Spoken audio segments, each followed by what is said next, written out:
CSK batting பயிற்சியாளர் சுரேஷ் ரெய்னா கேட்டவுடன் பதறி நழுவிய துணை பயிற்சியாளர் ஸ்ரீராம்.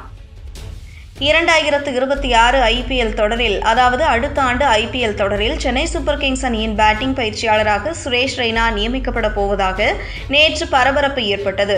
சுரேஷ் ரெய்னா வர்ணனையின் போது சூசகமாக இதை சுட்டிக்காட்டியிருந்தார்.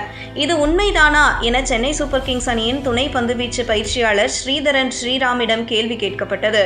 அப்போது அவர் நாசுக்காக அதற்கு பதிலளிக்காமல் தப்பினார். சென்னை சூப்பர் கிங்ஸ் 2025 ஐபிஎல் தொடரில் படுமோசமாக விளையாடி இருக்கிறது. இந்த ஆண்டு புள்ளிப்பட்டியலில் கடைசி இடத்தை தான் பிடித்தது. இந்த நிலையில் நேற்று குஜராத் டைட்டன்ஸ் அணிக்கு எதிராக தங்களின் கடைசி போட்டியில் சிஎஸ்கே அணி ஆடியது. அப்போது வர்ணனை செய்து கொண்டிருந்த சுரேஷ் ரெய்னா மற்றும் ஆகாஷ் சோப்ரா சிஎஸ்கே அணிக்கு புதிய பயிற்சியாளர் நியமிக்கப்பட உள்ளதாக பேசினார்.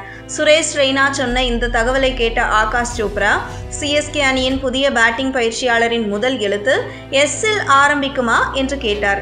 அதற்கு சுரேஷ் ரெய்னா பதிலளிக்கையில், அவர்தான் அதிவேக அரை சதத்தை அடித்தவர் என்று கூறினார்.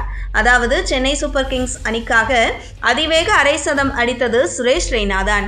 2014ஆம் ஆண்டு அவர் 16 பந்துகளில் அரை சதம் அடித்திருந்தார். அதுவே சிஎஸ்கே அணிக்காக ஒரு பேட்ஸ்மேன் அடித்த அதிவேக அரை சதமாகும். அதைத்தான் சுரேஷ் ரெய்னா இப்படி சுட்டிக்காட்டியிருந்தார். இதையடுத்து ஆகாஷ் சோப்ரா, நீங்கள் இந்த தகவலை இங்கேதான் முதன்முறையாக கேட்கிறீர்கள் என்று பார்வையாளர்களுக்கு சொன்னார். இதன் மூலம் சுரேஷ் ரெய்னா சென்னை சூப்பர் கிங்ஸ் அணியின் பேட்டிங் பயிற்சியாளராக நியமிக்கப்பட இருப்பதாக பரபரப்பு எழுந்தது. சமூக வலைதளங்களில் இதுகுறித்து பலரும் தகவல்களை பரிமாறி வந்தனர். அதன் பிறகு சிஎஸ்கே அணியின் துணை பந்துவீச்சு பயிற்சியாளர் ஸ்ரீதரன் ஸ்ரீராமை சந்தித்த சில பத்திரிகையாளர்கள் சுரேஷ் ரெய்னா சொன்னது உண்மையா என கேள்வி எழுப்பினர். அதற்கு பதிலளித்த அவர், எனக்கு இதை பற்றி எதுவும் தெரியாது, ரெய்னா இப்படி சொன்னாரா என்பதை நான் அவரிடம் கேட்க வேண்டும் என்று கூறி நழுவினார். இதை வைத்து பார்க்கும்போது சுரேஷ் ரெய்னா சிஎஸ்கே அணியின் பேட்டிங் பயிற்சியாளராக நியமிக்கப்படுவதற்கு அதிக வாய்ப்பு இருப்பதாக தெரிகிறது. மற்றொரு வகையில் தோனி அடுத்த ஆண்டு ஐபிஎல் தொடரில் விளையாடுவது சந்தேகம்தான்.